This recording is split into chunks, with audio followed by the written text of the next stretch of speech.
These ladies are walking through the west side of Linley Valley in Nanaimo's north end. Right. They're concerned that plans to develop this area, or parts of it, will have detrimental effects on the ecosystem.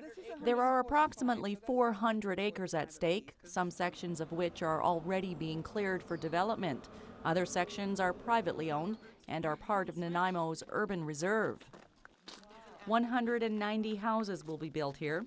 Joanne Jonas says that while construction already underway cannot be stopped, plans should be adjusted and future development plans should be avoided. I think what they could do is maybe put less housing. Instead of having 190 houses, they could possibly have it to 100 houses. And that way there would be more sustainable living.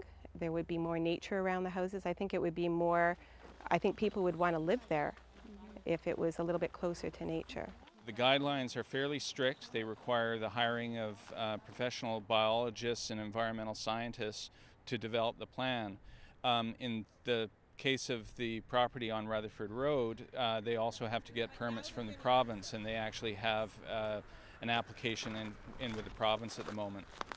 One of the many concerns that Joanne and her team have about development that's scheduled for this area is the nature and the wildlife here. This is a beaver lodge, and while this particular pond is protected, the environment that would make this actually sustainable for the beaver and its family is not. When I called the city about the beaver dam on the other side, when they were taking out all the water, and I knew that there were stickleback fish and red-legged frogs in that pond as well as beaver, I didn't have a very positive response. I was told that all of the permits were in place from the government, from the city. You know, the developer had the right to do that, and so on and so forth. So I wasn't very happy about that.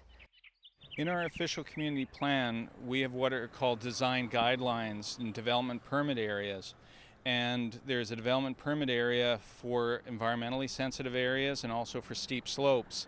And so we set up a series of guidelines, and the developer then has to meet those guidelines before the development permit is issued.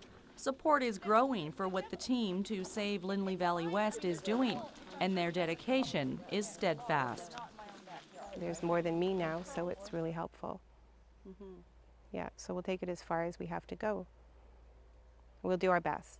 In terms of the development permit that's been issued by council, they would have to convince council to revoke the development rights that that developer has. And I think that's a very difficult proposition to put forward. For the area of the urban reserve, what we would do is we would conduct a neighborhood study and a plan for the overall area and determine what are the values that are worth preserving and are there any development rights. There is a Facebook page set up, Save the Linley Valley West Side, and a petition is being developed. In Nanaimo for Shaw TV, I'm Kait Burgan.